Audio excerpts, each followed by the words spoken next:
I'm starting to transfer everything over. This is the set of fenders. This one is this part of the set of fenders that we got from the from West Virginia, and this is her current fender. So we're just going to move everything over. So you get these, all these rust holes and stuff. It's got a little bit of rust coming up through here, same spot actually, but we're going to try to fix that as best we can. Well, it might be too late. It's right in that seam, and then we got a little bit of rust spot right there. I was gonna switch out. Yeah, I might still switch it out.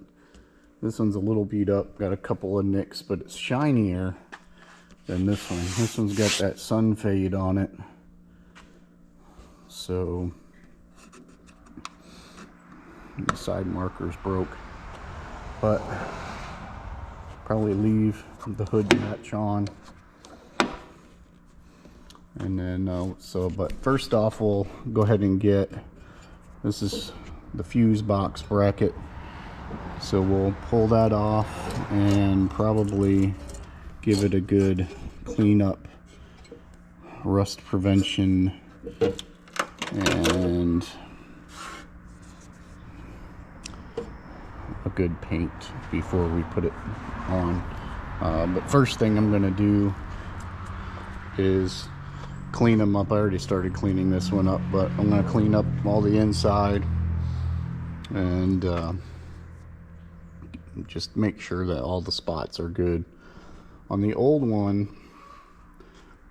I believe, I want to say this is, it's not cruise control. I'm not sure what this little box does.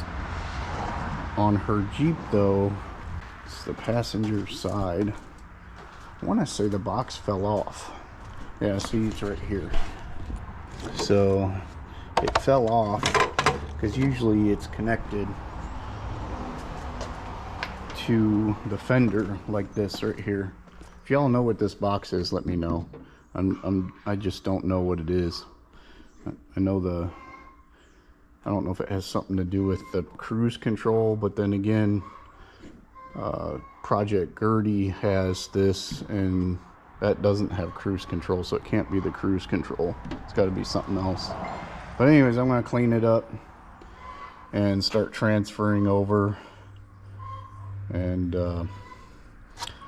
do some painting and rust prevention.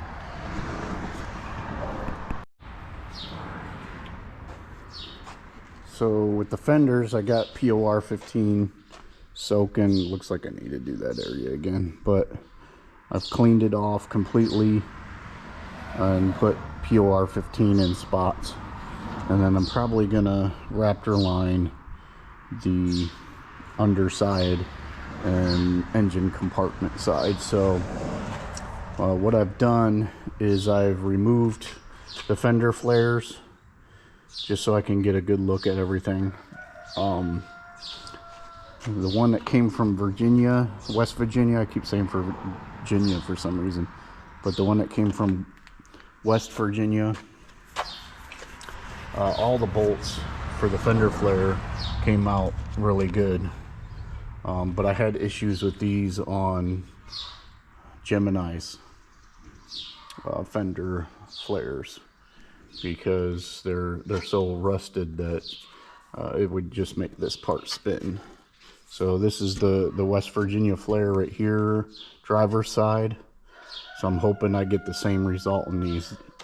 These came off pretty easy. They got like a plastic nut on the back, and they came off pretty good.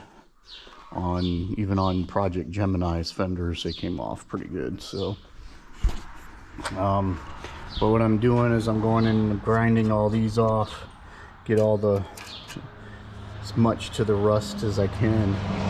I got a little bit of rust in here, although I'm not sure I'm going to be able to help that anymore. I'll fix it on this side, but the problem is going to be the other side. Another bad spot in here is right here. This is pretty damaging, and it goes into here, but if you look at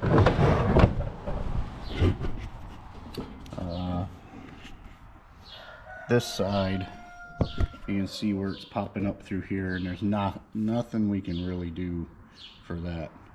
However, this fender is still loads better. There's no rust along here, none in here yet, although like I said, it's coming out right here, which means it's probably rusting on the other side of that.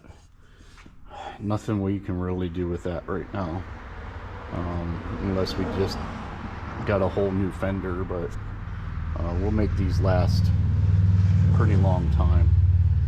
Even with the little internal rust, there might be can still drive the Jeep around with rust.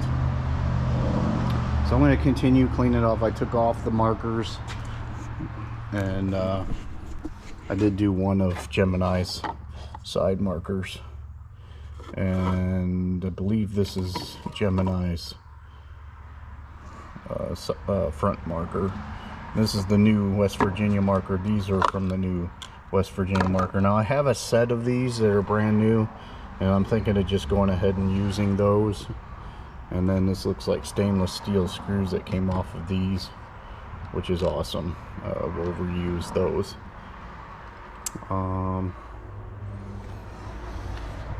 But yeah, so I'm going to continue. I'm going to take off this fender flare, grind it down just like I did that one, all the rust spots that I see, and then POR 15 the spots, and then let the POR 15 dry. One thing I don't like, guys, and if you ever like are taking parts off of a Jeep and you have fenders that are this good a condition, don't cut right here.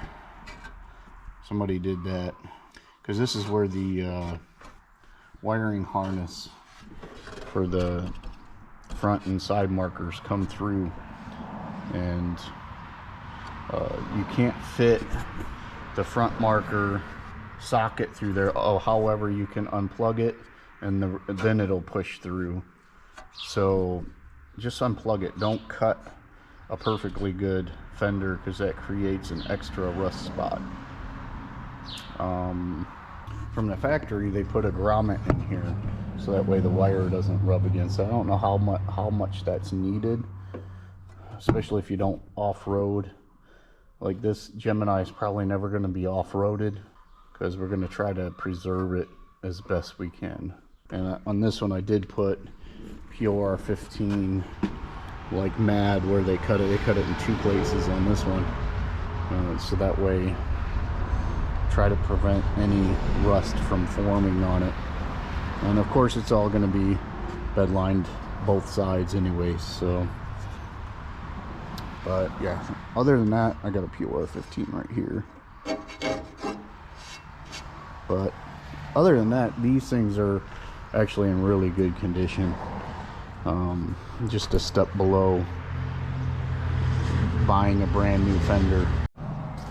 Alright, now I got these treated with POR 15. There's a couple of issues with this one, so I used the scaler to get out some of the rust cancer.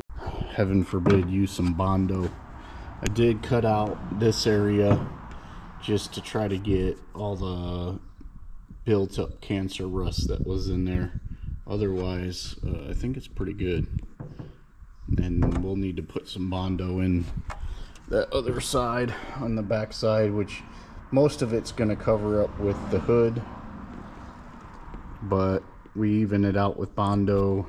Same with this right here. We'll put some Bondo on it and sand it out, smooth it out, and make it look like it's never been there. So, but that's how far I got today. I did the 2 old ones, pulled everything off of them.